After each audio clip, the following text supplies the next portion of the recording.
Friends, মনোজমে সকলকে welcome. কেমন আছো তোমরা? আশা করি সকলেই ভালো আছো।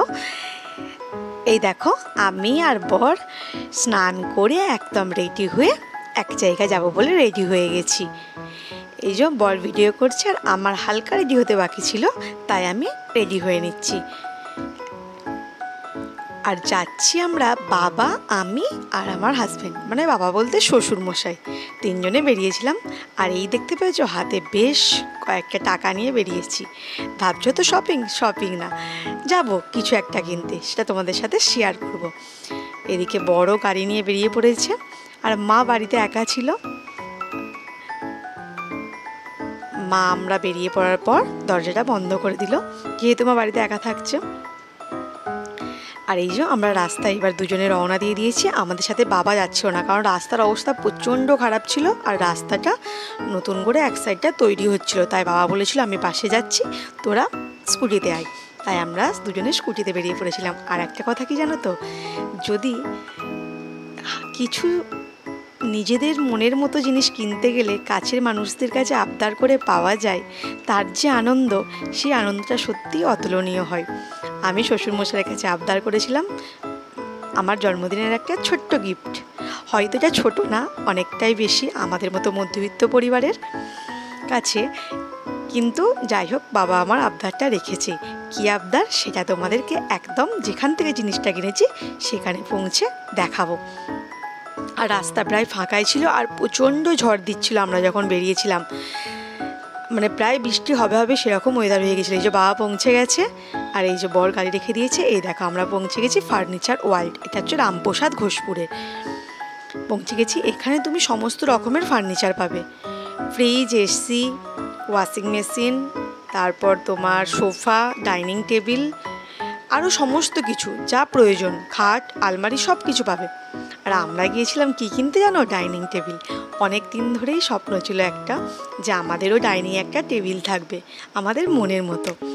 যাই হোক, বাবাকে বলাতে একটু হয়তো কষ্ট হয়েছিল বাবার সেটা কিনতে, সবসময় তো বাড়িতে টাকা রেখে থাকে না। যাই হোক, তাও বাবা আমার ইচ্ছাটা পূরণ করেছে আর আমাদের পছন্দের টেবিল হয়েছিল।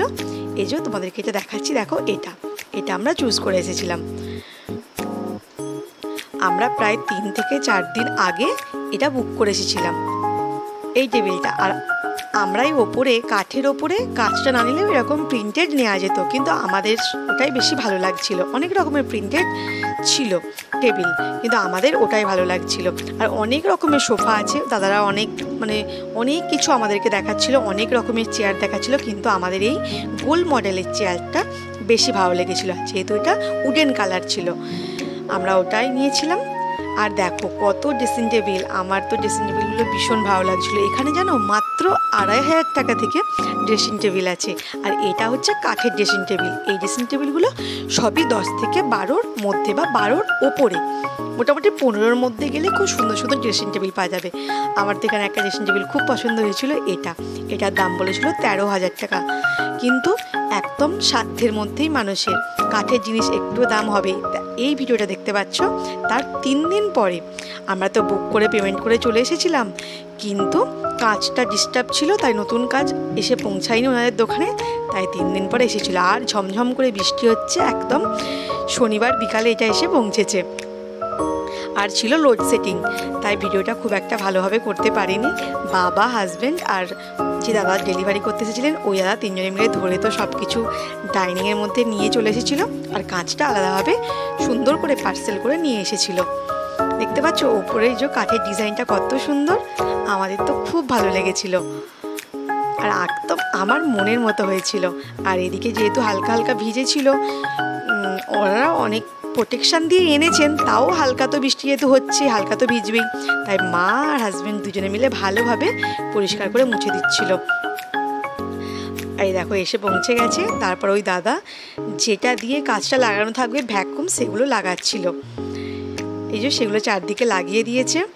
আমরা তো কনফিউজ হয়ে যাচ্ছিলাম যে এইভাবে কি লাগানো থাকবে, সেটা একটু ভাবছিলাম যে কি হবে না হবে।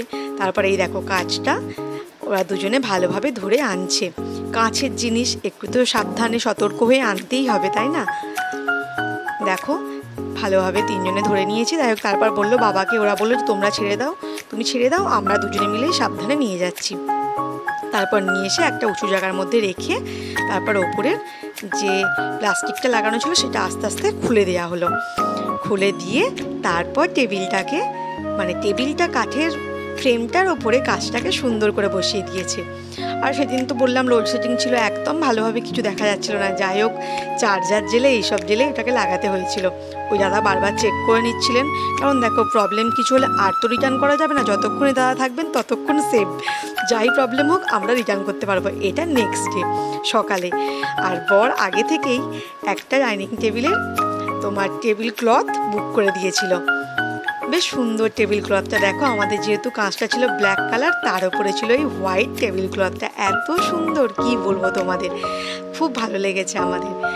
মানে হাজব্যান্ড টেবিলের ওপরের মানে যা পোশাক লাগবে সেগুলো আগে থেকেই বুক করে দিয়েছে। আর টেবিল ক্লথটা খুব সুন্দর, প্লাস অনেকটা বড়। এই দেখো মা আর আমি দুজনে মিলে সেট করে লাগিয়ে দিলাম। আমাদের তো বেশ ভালোই লাগছিল। এই যে দেখো পুরো লুকটা দেখিয়ে দিচ্ছি টেবিলটার। আর আমরা সকালে চা দিয়ে এটাকে উদ্বোধন করেছিলাম, মানে সবাই মিলে একসাথে বসেতে চা খেয়েছিলাম। তারপর দেখো তারপর আমি জলখাবার টাইমে মুড়ি খেতে বসে গিয়েছিলাম। এই যে দেখো কেমন লাগছে অবশ্যই তোমরা কিন্তু কমেন্ট করে জানিও। আমার তো এইভাবে ছোটো ছোটো স্বপ্ন পূরণ করতে খুবই ভালো লাগে। তোমাদের কেমন লাগলো আমার এই ছোট্ট ভিডিওটা? আশা করি তোমাদের ভালো লাগবে। আর তোমাদেরও যদি এরকম কোনো সুন্দর স্মৃতি থাকে আমাকে কমেন্টে এসে জানাতে পারো। আশা করি আমার ভিডিও ভালো লেগেছে। থ্যাংকস।